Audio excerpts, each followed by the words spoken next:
Welcome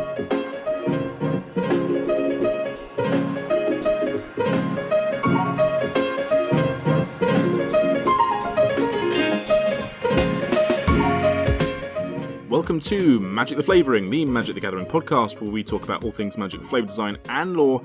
I'm your host, Andy Mann, and today I'm going to be looking back over some old Commander flavour. Why now, you ask, outside of the fact that this is my show and I can do what I like with it? Well, Double Masters 2 is here. That's right, the perpetual hype steam engine is powering down the tracks, whatever that analogy is.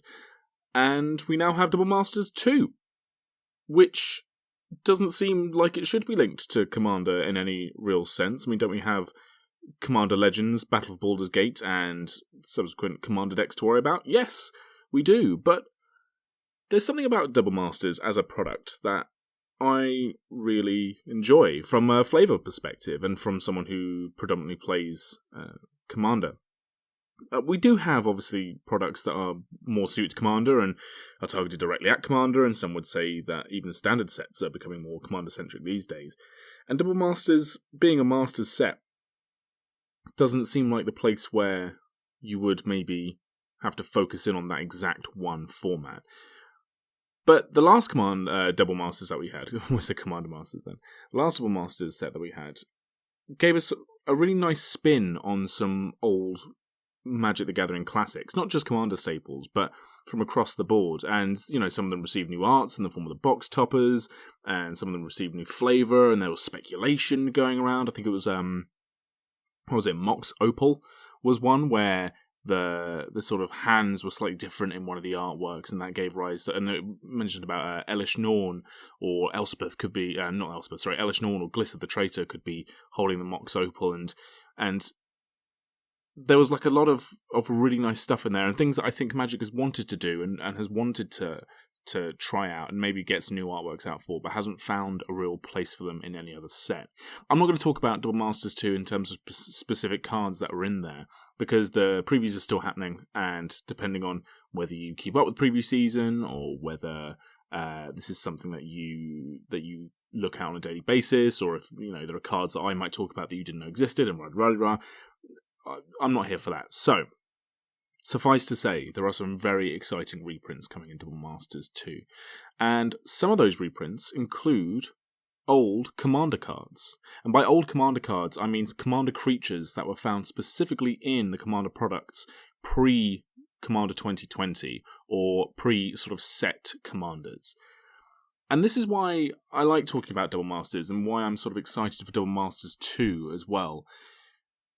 I have a bit of a bugbear about Commander products these days, and the bugbear is that they don't seem to be a space anymore for exploring characters or themes or planes of the multiverse that we have not been to before, or haven't explicitly seen in a long time, or seen before, or all this kind of thing. When you tie Commander sets down to a specific set, like how they've been doing since Ikoria with Commander 2020, you take away the ability to look at Commander as a wide-ranging lore and narrative, and focusing in on that one plane. And whilst in the short term, and in the immediate of that standard environment maybe, or that, if someone's really excited for a specific plane or a setting or theme, that's great. Because it allows the design team to do things in those Commander sets with the current theme and with the current plane and setting that they maybe just couldn't fit into the main set because of, format warping reasons and design space, or even just, they wanted to put in X amount of legendary creatures and they couldn't do that for whatever reason, so they put them in the Commander product. Now, this isn't a design podcast from a sort of game design standpoint. This is a design podcast from a flavour and mechanical design standpoint, and they are slightly different. So I'm not going to get into too much of the idea of, well, they seem to be making standard sets, just Commander sets anyway, with an absurd amount of legendary creatures. But those are the kind of pros to having a Commander product tied to your latest standard set. The cons, and this is something that was shown at the time of Ikoria and was one of the fears that people had about moving towards these set-tied products. One of the many fears, and to be honest, I don't like being a magic alarmist at most of the time, but I do kind of agree with a lot of the sort of worries about the Commander products being tied to sets.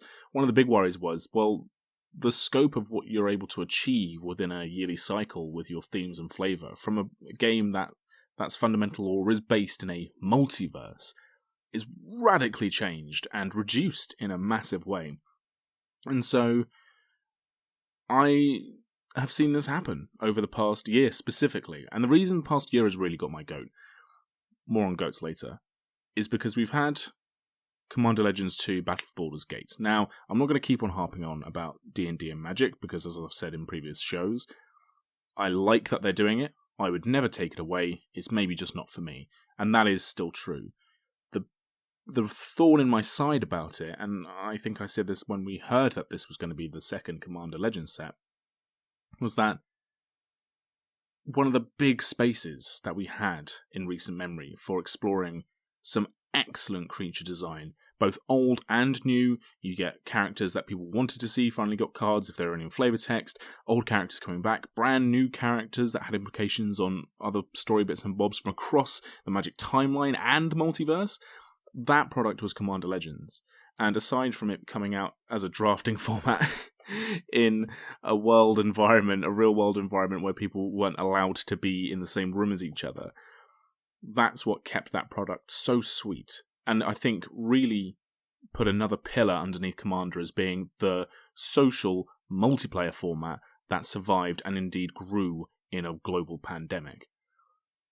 And so for Battle for Baldur's Gate comes out, and if you're not really that much in the lore, or if the idea of, Magic lore versus D&D lore isn't something that you really are fussed about, obviously that doesn't matter. Or, obviously the third category is people who really love Dungeons & Dragons. I shouldn't forget them. That isn't an issue for you. And also, we've already had AFR, D&D's in the game anyway. But for people like me, and people maybe who have more extreme views of being just really not fussed about Dungeons & Dragons in the same way as Magic, having what was, in its first iteration, the sort of apex of exploring multiversal themes within a Magic set be completely shifted to the antithesis of that is kind of jarring, And the same thing happens with the Commander sets, where the Commander product right up until Commander 2020. So I'm looking at Commander 2011 through to 2019, and obviously the anthologies and things that are included in that. They ebbed and flowed in the different iterations as to whether they were exploring new characters, characters that people knew but hadn't had cards, characters that needed new cards, or, all of the different mismatches. But they always tried to do something new. And even when individual decks might have had a stronger theme, or like a cycle of decks had a stronger unifying theme than other years, that never stopped them from being able to have characters that were just interesting, And even if you had no idea who, say, I don't know, Tornos was, or you didn't read Kaladesh, so you didn't know who Saheeli was, and it didn't really matter to you or whatever, you didn't know if Aminatu was a new character or not. I don't know why these are all from the same cycle of Commander decks. They're just literally the ones that are in my head right this second.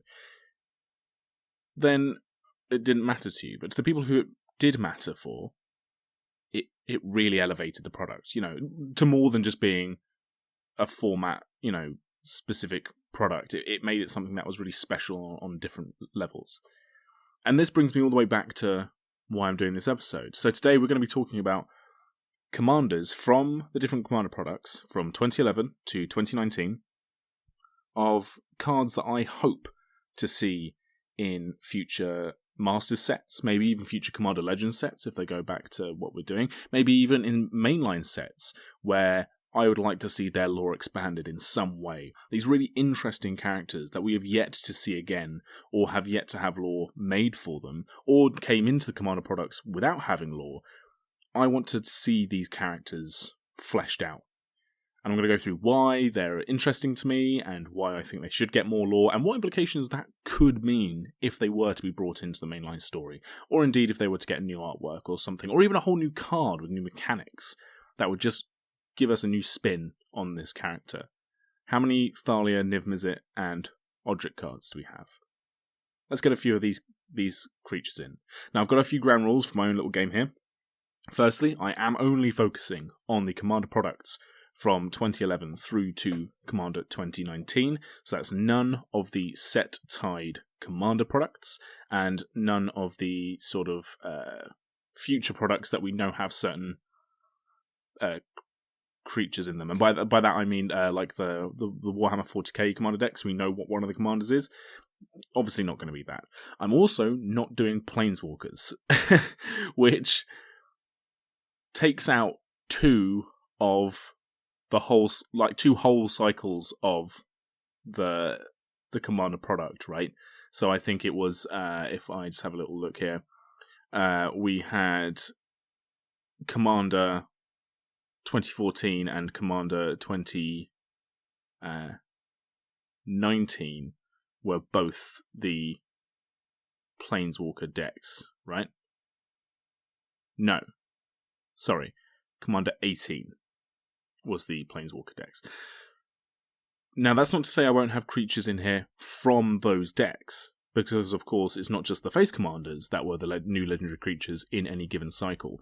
We also had the lieutenants of these ones as well, were often new creatures that were in the same colour identity as the commanders for the face commanders. So, I'm not discounting those cycles entirely. I'm doing 5 and an honourable mention.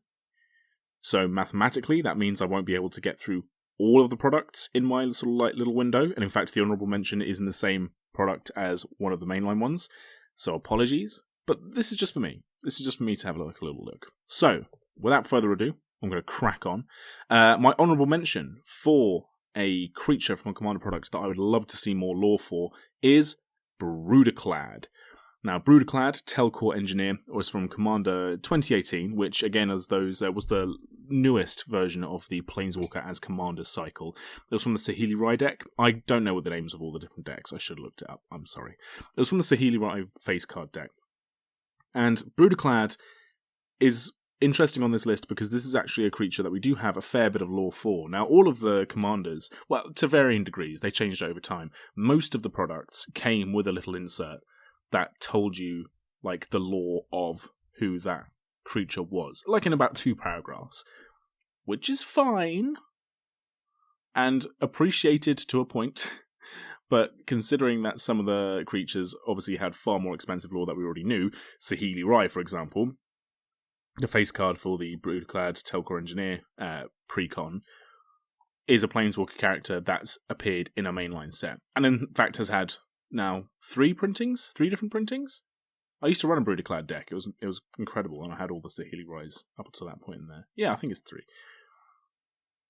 So, we do know a bit about Broodaclad. In fact, Broodaclad was also mentioned on another card as well. Some of these are in flavor text. So, Broodaclad Telcore Engineer was first mentioned in a Future Sight card by the name of Sacramite Mere. The flavor text reads, "A horrible sight, yes, but the sounds, its twanging tendons, its grinding gears, are almost musical. Broodaclad Telcore Engineer." Now, this is interesting because Broodaclad is described as being a mere-like completed artifact creature who is able to meld flesh and metal into glorious harmony. So I'm reading from the MTG wiki here, which has the little brief that we got in the Commander precons. Broodaclad, during the Time Spiral Crisis, came through a time rift from a possible future of Dominaria, where New Phyrexia had completed Dominaria and taken it over. So this is from a possible future, not an actual point in Magic's sort of main timeline, if you like. So now we're getting not only into multiverses, but into sort of multi-dimensional? Yeah, that's how I'm going to describe that. The reason I want to see more of Broodaclad, A, fantastic creature design, and B, the kind of mystery surrounding Broodaclad is just too delicious not to dive into. Broodaclad is an intelligent, mere-like being. Not actually described as being a mere, they're an artificer. But they're from this version of New Phyrexia, which A, seems to be more colourful than just all black, because Broodaclad is blue and red, which is an interesting idea of having New Phyrexia be melding the colours. Maybe the kind of the 5 creators are doing something different, like how they did Atraxa. They're also seemingly more advanced than how New Phyrexia is now. It's a possible future. And maybe because of the Thran technology on Dominaria, maybe Broodclad's got their hands on that, or their predecessors have got their hands on that, and that's why they're making this advanced technology. And the tokens that Broodclad creates are 2-1 mirrors, like Sacramite Mirror, which is where we got the flavor text from. But a basic 2-1 mirror, which is obviously more powerful than the 1-1 mirrors that we're used to seeing. Just everything about Broodclad just suggests this kind of, what if X Nation won this war, or what if X Army won that battle? And that's always an interesting sort of game theory idea. And just as an extra little tidbit, this is why they're a relevant honourable mention. We are going to Dominaria United and the Brothers' War. Now, there are internet theories. I think the Terran Community College has espoused this one that they found on Reddit.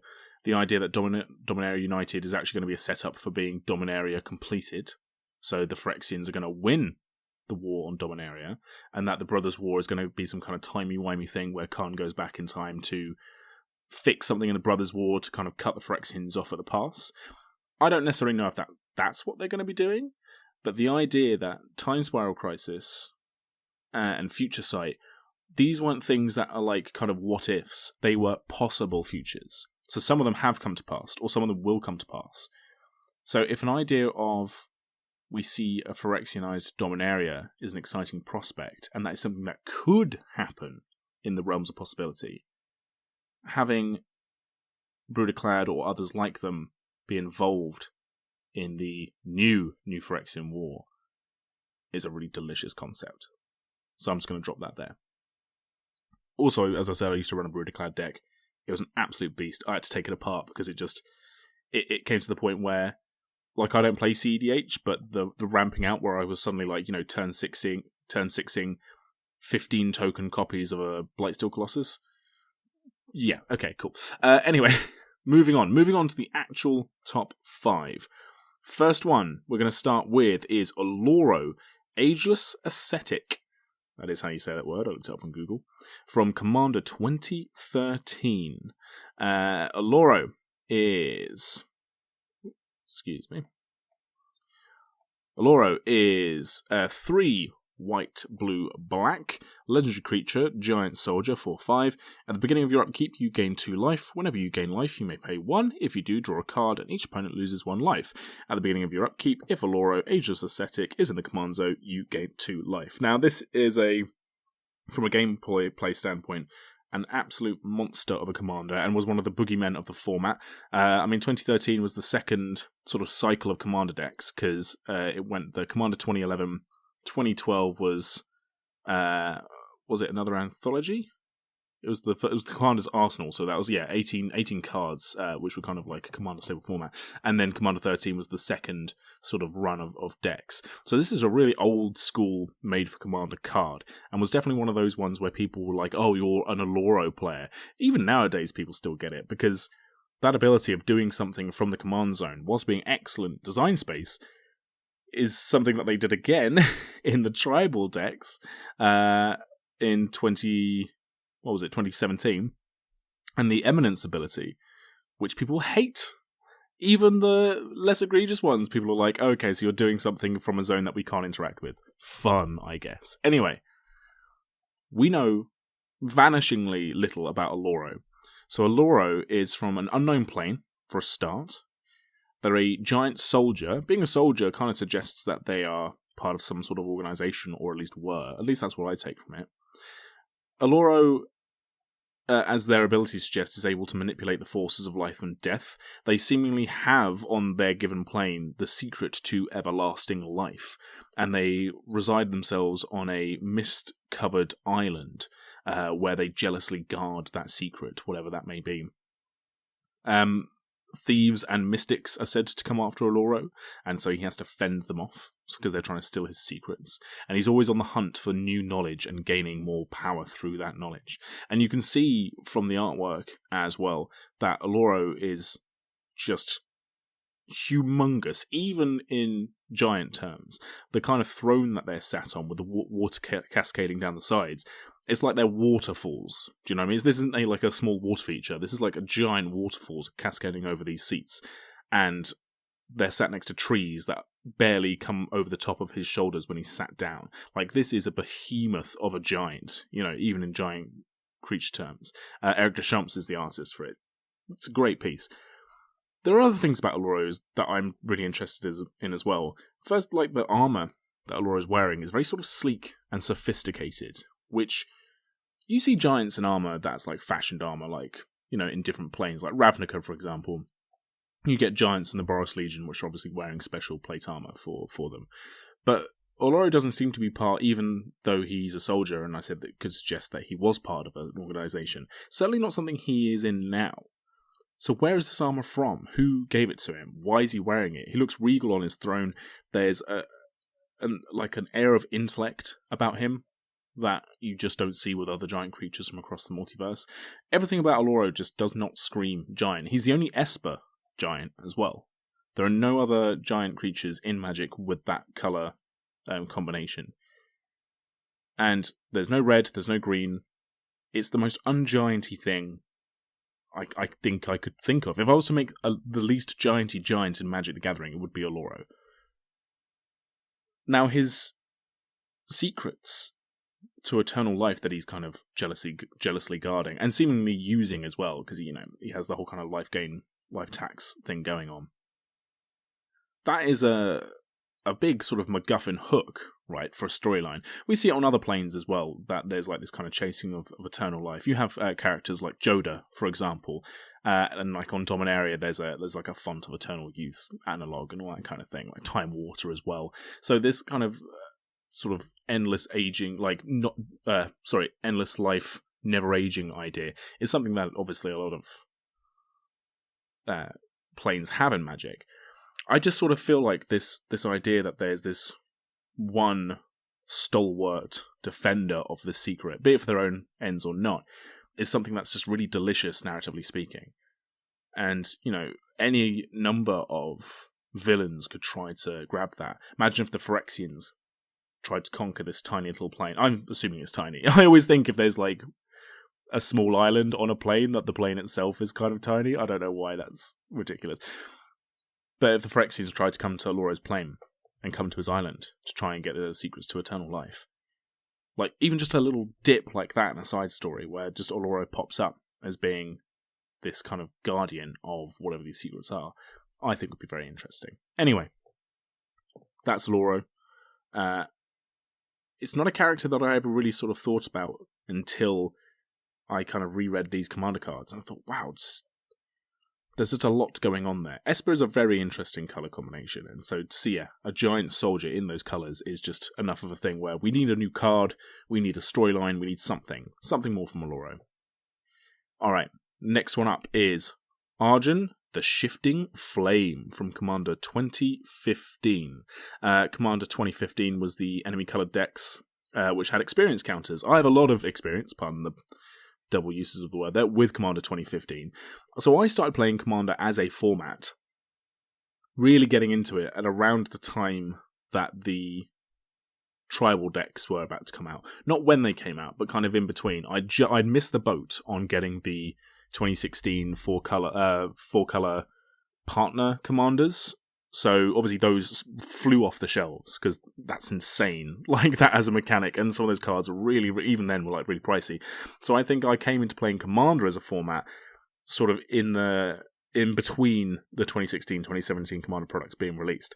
But on the shelves at my LGS and online, the 2015 Commander decks was selling and were in stock. And I guess because the 2016 ones had boosted the Commander format interest again, they were viable still to sell. So I picked up an Azori Claw of Progress deck. I also had bought for me the black-white Daxos the Return deck. And just, all the experience counters just seemed to be something that I saw at a table again and again. Mizzix of the Years Magnus and Merrin of Clan Nel Toth were obviously commanders that, were incredibly powerful and broken. Nathan has or had a Merrin deck and keeps threatening to rebuild it. The red-white one, Clemny, was also there. But this 2015 experience counters, these decks were kind of iconic, really, in a format where the 2016 decks had already been and gone. The 15 ones were still holding their own, and experience counters have come back as well, and kind of kept making their mark. Anyway, in the Mizzix deck, you had Arjun the Shifting Flame. Arjun the Shifting Flame is a 4 blue-red legendary creature Sphinx Wizard, 5/5 with flying. Whenever you cast a spell, put the cards in your hand on the bottom of your library in any order, then draw that many cards. Arjun is not on any other card in Magic. They do have flavor text though, which is he speaks directly into his supplicants' minds using fiery words that inflame their thoughts and incite their passions. Arjun is also from another plane in the multiverse that we have no real reference for. They seem to be standing in their artwork, which is by William Murray. They seem to be surrounded by like pillars and archways, which sort of looks a little bit Therosian-ish, I guess, but they're not a Therosian Sphinx. They're described as being a living puzzle, a shifting maze of enigma and paradox, which kind of lends itself to its red-blue colour identity, which has its roots in the wisdom of ages. Arjun also seemingly has a school of philosophers that kind of hang on their every word and treat him almost as a divine being, as a god. Now, the Commander products tend to have a soft spot for Sphinxes in their sort of lieutenant spots. You have Shurum, the Hegemon, and Yenet, gifted Sovereign, from different Commander products. And Sphinxes in general tend to be the creature type which they tend to have like quite a big impact on storyline and different kind of narrative beats. You look at things like Azor, for example, the Lawbringer, who, you know, was a focal point in the Ixalan stories, but was also a massive instigator in the War of the Spark, you know, who was the person who crafted the Immortal Sun, had ties back to both Ugin and Bolos from back in the day, used to be a planeswalker, and also was the progenitor of the Azorius Guild on Ravnica, as well as countless other planes with their different lore systems, but was never a main character. And indeed, we've never seen them since, even though they are this kind of huge thing. You have people like Alhamrat is another one, and Medabai, the Ageless, like all these big players in Magic that are Sphinxes, and they just don't tend to get their time in the sun. Now, I imagine that's because as characters, they are, by their very nature, aloof and mysterious, and it is hard to have a character that is so intrinsically that be part of the main narrative. But we should be giving these characters maybe more than one card as well. Very interesting with Arjun, the Shifting Flame, is that they are the only Sphinx with red in their colour identity. They're not just the only Izzet Sphinx, the only Sphinx with red in their colour identity. That alone, very much like Aloro, is reason enough to explore them further. What happens when you give a Sphinx a red mana base and a red colour identity? This kind of idea that they could be impulsive whilst also having the deep knowledge. What happens if you mix the idea of chaos with mystery? What kind of magic could they produce? Arjun is described as being a living paradox, and you see it in their artwork as well. They have like a mane of red magic and a tail of blue magic. Not quite Fire and Ice, but very, very similar. And we see the kind of, you know, juxtaposition of red and blue in lots of different characters. Think of like Will and Rowan Kenrith. But the idea of is it Sphinx? Imagine what a Grixis Sphinx would do. If we got a new Arjun card and they added black into the mix. This idea that maybe a Sphinx with red in their colour identity has seen the mysteries of the multiverse, or seen the kind of deep dark abyss of true knowledge, and with that red passion has decided to go a way of almost like nihilism, or, you know, chaotic anarchy in a philosophical or magical sense. It would open up quite powerful, quite dark themes, I think, that they don't tend to explore with these characters that have true and absolute knowledge, because it'd be maybe, I don't know, a little bit too much for any one narrative to contain. If you have a character that's almost omnipotent, or sees the kind of deeper, darker mysteries of the multiverse, to then use that for any great effect beyond like, oh, they're a mysterious enigma, might be much. But I live in hope. I think Arjun being a Red Sphinx is an incredibly interesting prospect, and I desperately want to see more of them. Them as a character as well. It's a commander I actually always wanted to build, but I haven't quite got around to doing. Also, they have this school of philosophers around them. It did make me think, obviously, in hindsight, that this is a card that maybe could have slotted into Strixhaven. We have that whole southern continent of Strixhaven. Not Strixhaven, obviously, of Arcadios, apologies. That is said to contain like wilderness and mystery beyond even what the northern continent, where the school is located, has. Could this be a bit of a retcon? They've done it in different Magic products before. Think about Kaldheim. Interesting. Alright. Moving on. Next up we have Arabo, Roar of the World. Arabo, Roar flippin' heck, that's a difficult thing to say. Roar of the World is a 3 green white cat avatar legendary creature, a 5/5 again, with Eminence. Here we go. At the beginning of combat on your turn, if Arabo Roar of the World is in the command zone or on the battlefield, another target cat you control gets 3/3 until the end of turn. Whenever another cat you control attacks, you may pay 1 white and a green, or 1 green and white if you're being literal to the card. If you do, it gains trample, and +X/+X until end of turn, where X is its power. Blimey. The Eminence cards from 2017 really just had way too much text on them, didn't they? I mean, this is the cat, right? That's what we're all thinking. This is, if you had the Dragon, which was also, by the way, another face commander in that cycle, then this is the cat. I mean, if you listen to their blurb, it becomes obvious. Like a lion's roar that thunders across the savannah, Arabo's voice resounds through the multiverse, stirring the hearts of every cat and awakening their spirit to his call. A primordial being, Arabo represents the ideal feline. Clever, perceptive, assertive, poised, and a vicious hunter. I mean, if this is an avatar that can transcend the boundaries of the multiverse and the blind eternities, we've seen that before. Now, it doesn't mention anything about Arabo being the progenitor of all cats, which is what the Dragon is. But, I mean, this is semantics, surely. And if they're not the progenitor of all cats, surely they are like the base representation of all cats at this time. How have we not seen more of these creatures? Again, is it an idea that maybe they're just too powerful? They're a bit too sort of Deus Ex Machina for any given situation. Like they could just resolve a whole bunch of shit that other creatures and other characters can't resolve because of, constraints of power. And that might be a little bit boring, as, sometimes it can be. But I just think of the story potential. If every broad creature type, for example, has an representative, maybe not like every single one, but like if you kind of do like broad swings, looking at you, Nagas and snakes, then could you imagine like a climactic battle or a cleansing of the blind eternities if, say, the Phyrexians were able to take over the multiverse a little bit too much and start turning creatures, into Phyrexianized versions, or starting corrupting the very essence of the multiverse?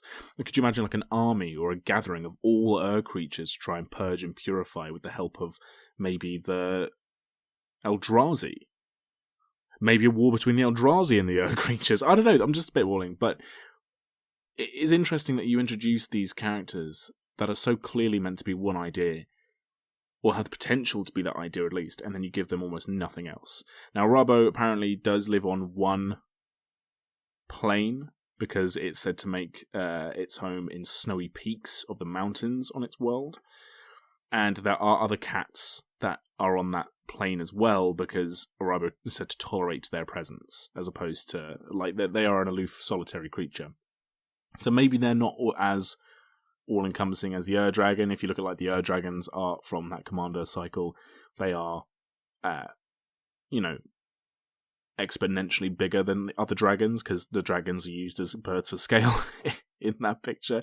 And, there have been story beats with the Dragon in it, which doesn't seem to apply to Arabo, but we need to know a little bit more. Arabo is also depicted in the Paul Scott Canavan artwork for 9 Lives, which is an enchantment which has like a house cat, like a tabby, in the center of the art, and in the background you have 8 different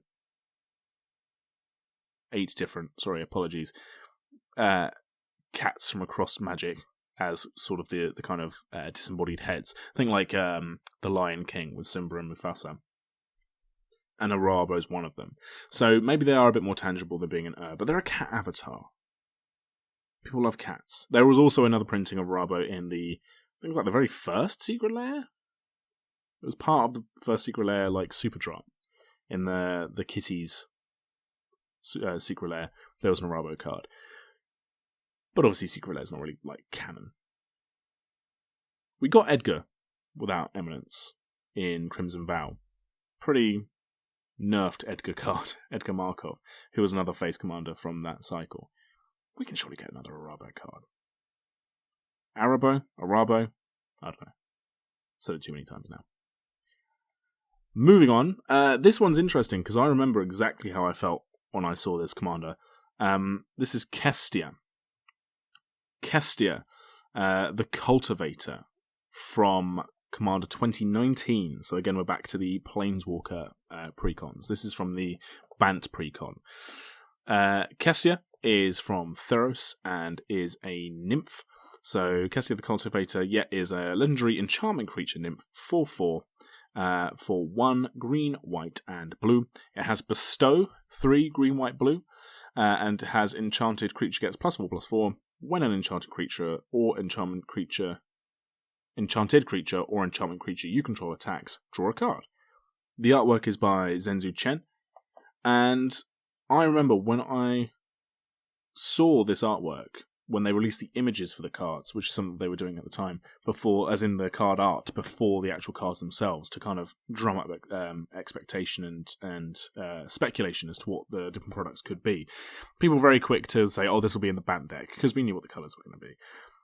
I was convinced, as were many others, that this was going to be a new Therosian god. I was also convinced, having a soft spot for this particular god, that it was potentially going to be a new version of Karametra, the god of the harvests, which is a character that's famously green-white. Being in that deck, we didn't know that this character was going to be banned themselves, so it was feasible that it could have been green-white. But even if the character was banned, the idea and the kind of excitement that this could be a god changing its colours, because we know the gods on Theros aren't like the most sort of stable of institutions. New gods come in, old gods phase out. Gods change what they're representative of. We know, for example, that Heliod used to be the god of love before they were the god of the sun, and that old gods have come back into the fray even after they were phased out. You know, the power of belief on Theros is such that if enough people thought that Karametra was, the god of something that had more of a blue alignment in the colour pie, that Karametra themselves could be blue. And that this would open not just the monocolour sort of like primary gods and then the double colour, 2-colour sort of secondary tier, but maybe 3-colour, 4-colour, 5-colour gods that kind of all do different, more nuanced things. And I'm sure this is a conversation that was had by the design team. I mean, it has to be. Just look at the artwork for Kestia, with the flowing wheat like hair and like the little shoulder sort of pauldron. The look of the character, like in Karametra's artworks, you never see her face explicitly because it's covered over by hair and sort of shrouded by the canopy that she sits under. But this is absolutely Karametra. Now, since this Commander product, we've had another Theros set, and indeed other sets which have had Therosian characters linked to the gods. Think of Scythis, who's a character that I also have a Commander deck of. Transferred my Karametra deck into the Scythis deck, actually. From Modern Horizons 2, and then obviously who we had from Theros Beyond Death, we had a cycle of 5 like champions. Demigods was the creature type, which were creatures attached to the monocoloured pantheon. Now, Kestia the Cultivator, if we go, okay, right, it's not Karametra, it's not maybe Aphara, and Karametra merged into one because Kestia is carrying a water jug. Maybe then this could have been, and still can be, the champion for Karametra and Aphara being the white-blue god on the plane. Because Kestia is said to be, if you look at their little blurb, Kestia is said to be a nymph created by the gods who was given sort of reign over crop growth, fertile fields, and irrigation. Now, if that's not Karametra and Aphara's whole deal in terms of what they bring to the table, Karametra being the god of the harvest, the kind of white-green idea that nature and society are kind of two things that, when they work in harmony, are stronger than when they're alone. If we remember in the story, Karametra is the sister of Nylea. That's the mono green god. And Nylea's whole thing is that Karametra is destroying nature by adding in like farming and agriculture and society into the mix. But if you have irrigation as part of that as well, and irrigation being something that, if we look at, ancient Greek culture that then went into ancient Roman culture, because, the Roman Republic and the Roman Empire took a lot from ancient Greece, irrigation is something that Roman cities were very famous for. How is this not where they went with this character? Or where then they didn't go within the commander product of this character? Now, we didn't see a lot of the supposed God War that was the narrative through line, or the kind of background narrative through line for Theros Beyond Death. Most of the cards focused on Elspeth and sort of Heliod's beef kind of being replayed out once Elspeth escaped from the underworld, which is also supposedly part of the Theros storyline. But there was this idea that the gods were somehow warring at the time, and look, Theros Beyond Death storyline was obviously a complete mess. But I would like to think that if we do ever go back to Theros, or if we get any more products that kind of tackle Theros as it is today, we would see that these Nyxborn creations, these humanoid Nyxborn creations, much like Calyx from Clothis, or like the kind of resurrected, again, Daxos as the champion for Heliod, that we see that some of the two-colour gods were banding together for strength, and that they had their own champions, and that Kestia is the Bant one. I suppose Crewfix would be in the mix there, but it doesn't look very Crewfixy to me. This is why we need these commander products back to maybe how they were before. Old man shakes fists at clouds. Because then we get to see these characters and these storylines kind of tied off in a way that sometimes you don't get in the mainline story, if you get a mainline story at all. Again, that's the whole thing with Theros Beyond Death. I really like Kestia as a character. I think their design is incredibly cool, and yeah, I'm desperate to see them again. Maybe with a new card. Although I do like Bestow as a mechanic. Maybe we just get them involved in the story. I say we, like me and the world building team are all sat down thinking about it. Okay, this is my number 5, my top dog, as it were, for creatures and commander products that we haven't yet seen, and they need new lore for, or new cards, or something to make them relevant again. That's definitely my really succinct brief for this episode. And it is, of course, you knew it was going to be Ruhan of the Fomori. Found in Commander 2011, the OG Commander Precon decks. This was in the Zedru the Great-Hearted Jeskai deck, or I suppose it would have been America deck, red, white and blue deck. I don't know whatever they were calling it at the time, because I think this was pre-Tarkir, wasn't it? Yes, it was.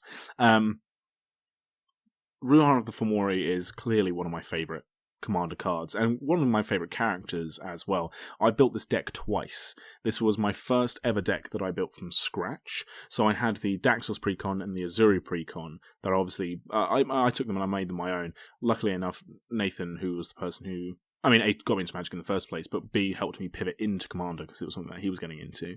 Also had an Azuri deck, so I knew kind of how that was meant to go. The Daxos deck being a black-white enchantments deck is a tough ask for new Commander players, even if you have played other formats in Magic. And Ruhan of the Fomori, not only being in colours that I wasn't really playing at the time, was also just a creature that really spoke to me because of the random attack aspect. And I loved the card design. It's also a deck that I took apart after a while because I found it too slow and too clunky, and even at that point in the format's sort of history, like we're talking 5-6 years ago, trying to swing in for an attack and knock out even one opponent with commander damage when your commander gets removed on turn 5 and you haven't even swung with it yet because you don't know how to ramp your deck properly in those colours or protect it or whatnot, is tough going. I think I won one game with Ruhan when I played it for about a year. I dismantled the deck. Then I rebuilt it recently. I was bored. about 6 months ago, maybe even less.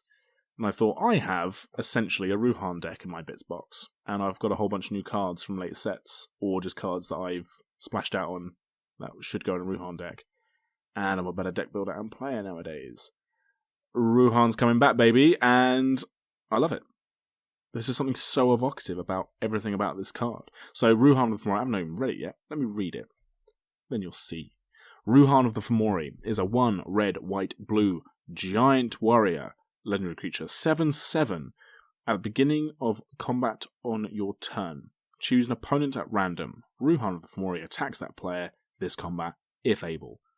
Nice and simple, down to earth, commander ability. 7/7, so it's evoking the old sort of dragon legendaries of Elder Dragon Highlander of old, and the flavor text reads, unfettered by allegiance, driven by war, with iconic art by Raymond Swanland. Now, what do we know about Ruhan? Well, Ruhan is obviously a giant goat warrior. Goat, interestingly, not being on the creature subtypes, which I don't think would happen nowadays. I think if we got a new card, they would absolutely put goat on there, because people love goats and squirrels and all those dumb creature types that the unset seem obsessed with. So I think that would absolutely be a thing. And I bet you anything you like, there are some Ruhan decks out there that are sort of rule zeroed to be goat tribal. Guarantee it. Ruhan is from the plane of Eir, which is a plane that we have seen technically before in a couple of different places. So we've seen Eir on the, most famously, on the Planes Chase product plane card of Turi Island. So Turi Island was one of the Plane Chase plane cards from Eir, and depicts, Turi Island, obviously, which is the sort of Fomori fortress, and it's completely like craggy, barely chiseled out of the rock fortress looking thing in a very rough sea. And to me, this evokes a lot of the kind of isles off of the coast of Scotland or off the west coast of Ireland, for example. And it's never fully confirmed, but just by the look of Ruhan and Fomori Nomad, which is another card which we get, which ties itself to Ruhan as well. So actually, out of all these ones, Ruhan we do have a bit of stuff going on with. We do know kind of what they're about. This kind of stokes to me the kind of Celtic and Irish aesthetic of the British Isles, which we have had things like Lorwyn and Eldraine in recent history. So I don't think we're going to go to Eir, but it's kind of things which I think they were starting to approach. Now, I also thought when we got to Kaldheim, I think long-time listeners of this podcast will know one of my little theories is that the Kaldheim, far from being just the Viking plane, was maybe going to be slightly more interesting in terms of it going to be sort of like barbarian world. So you have different continents on the plane of Kaldheim that take their cues from different barbarian societies throughout history. So you'd have like the Picts, or the Vikings as it was, or the Celts, or the Gauls, or whatever you're doing. So you could have characters like Saskia the Unyielding, which is another Commander face card, for example, being floated in there. Or, even some of the cards or characters that I think, if you think of like Conspiracy and Fiora, a lot of those kind of Roman Centurion looking characters, you could have, that kind of aesthetic be brought in as well. As it came to pass, that's not going to happen. So I just don't think we're ever going to go to this plane in a mainline set anyway. However, stranger things have happened. And I do think that these kind of goat warriors would be something that would be a really fresh and ripe idea. Oh, that's a very fruity analogy. It'd be something that we could really play with and have a lot of fun with. Also, mechanically speaking, if you look at Ruhan's ability of having to attack each turn of able and attacking at random, this is something that Magic in the most recent sets have leaned into almost to excess. Goad as a mechanic, attacking each turn if able and having to attack a player, other than the person who gave that creature goad. Forcing an attack, making them have to attack each turn if able. The randomness of the Ruhan's attack. We've just had the D&D sets, which not only themselves have a lot of goad, as did things like Nuka Penna, but dice rolling's become huge in the game now to kind of tie in with Dungeons & Dragons. And having a random aspect, you also saw another commander that I play, which is Zavai the Thunder Conductor from the Strixhaven precons, is another one of deal damage to someone at random. So it's something that the Magic Design team still keep coming back to. And I think having maybe a fresh Ruhan card, or maybe more cards from the Fomori that followed this idea, would be something that you could absolutely see in modern day Magic. It'd probably be even more egregious. Now, there is something about Ruhan which I've never been wholly comfortable with in terms of the character, and it's just because I just wonder how sensitive it can be. So Ruhan is a character, we haven't spoken about Ruhan as a character particularly, is a horned giant who just loves war, and everything about them is about battling and fighting. He has a mace as his weapon of choice, but he has been trained by the famed sword masters of the Fomori, so these big, dumb goat giants looking things clearly have some sort of sophistication, or at least military prowess, because to have a title of sword master, famed sword masters even. And Ruhan fights for his own impulses. Now, he speaks of himself in the third person as well, which is kind of fun. Because you see on the flavor text for Vow of Lightning, at least the Commander 2011 printing of Vow of Lightning, you do see the flavor text read, Ruhan would never agree to such terms, Ruhan of the Fomori. So that's cool. Also, Vow of Lightning, that particular printing, I do actually wonder if that sort of disproves my idea of Ear being a slightly sort of Celtic and Irish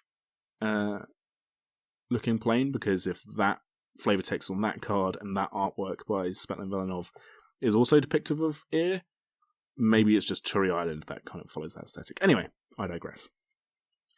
Now, Ruhan is also blind, and you could sort of tell this if you just looked at the art for Ruhan of the Fomori, because they're wearing a blindfold across their eyes. It's just the fact that because of the art style and the kind of the way that the art is incredibly busy and there's a lot of movement, and also the band across Ruhan's eyes has an eye depicted on it. I think it's actually maybe something that's kind of easily missed. But Ruhan themselves is blind.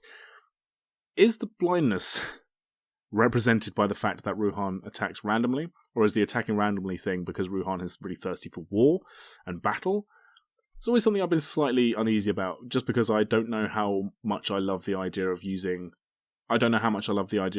someone's disability as a mechanic. Maybe that's just me reading into it, I don't know. I still love the card, and I think it's a lot of fun, but that always does make me go a little bit like, I'd love to talk to someone who's visually impaired to maybe get their read and get their take on it. There we go. I just think that the Fomori are an incredibly interesting race of creatures, and again, their stature is huge. Maybe a little bit like the Sphinx. This is my problem when I was talking about Aloro and Argent. Maybe these creature types are kind of relegated to the secondary tier of protagonist creatures, because they are, as WOTC often fears with their planeswalkers, just something we can't really relate to, or the logistics of having them in a story. Imagine trying to write a story where a giant that is literally 50 foot tall has to also rock around with a group of adventurers or planeswalkers that are themselves between 4 and 6 foot. It's it's maybe too tricky. I don't know. All I know is I love this card, and I love the Fomori, and I want to go to Ear, and I want it, and I want it all, and I want it now, and make a Commander Legends set that's actually about Magic the Gathering, so we can have 70 creatures that at least one of them can explore this better. Okay? Cool. Well, that does it for me and the commanders that I'd love to see in future Commander or miscellaneous product. What's the word? Ancillary? I really don't know what that word means. Let me know via Twitter at MTFlavoring what commanders from the 2011 to 2019 Commander products specifically you would like to see. Also, let me know what commanders you would wish to have new art, maybe, or new cards entirely. I know there's the elephant in the room that I'm talking about this with Double Masters 2. Amanatu, the Fate Shifter, again a deck I used to play. It has been reprinted with the Seb McKinnon art. Seb McKinnon is obviously not Magic's favourite child at this time because of his problematic views surrounding the rallies in Canada and the coronavirus vaccinations and rules implemented. I'm not going to get into it. All I'm saying is people were really excited to see a new Amanatu art, as there is a bunch of key art for Amanatu, and there just wasn't, or at least at time of recording, there hasn't been. I know I said at the top of the episode I wasn't going to reveal any cards, and I've just revealed that Amanatu's in the set. Apologies. Emails go to mtflavouring@gmail.com. My personal Twitter is @AndyManface. Nathan's is @TheFoxInTheMoon. This has been a completely convoluted episode of the podcast, but I really enjoyed looking back at old cards, and I think it's something that more people should do as well. I know, obviously, we're a niche in a niche, as a podcast goes anyway. Talking about the lore and flavour in Magic, despite it being such a huge part of the game, is something which is still not as represented, say, as gameplay mechanics or format, staples, or, just current news in general, which is perfectly fine, and that's just the way it goes. But it is interesting to me to talk about flavour in Commander, it being the sort of giant, we talked a lot about giant state, but the giant format that it is, and having the flavour of the deck be something that's so huge. It is always interesting to me to talk to players who maybe aren't quite as invested in their Commander's lore as I am, and as Nathan is, and many other people we play with. And that's fine. It's different strokes for different folks. All I would say is that if you're listening to this podcast and you're maybe not as up to it as other people, which is A, why you listen to this podcast, but B, just check it out. There's some really sweet lore about Commanders, even if it is not much. And yeah, see which ones you think deserve more. Maybe what's your listen. Alright. Thank you so much for listening. This has been Magic the Flavouring.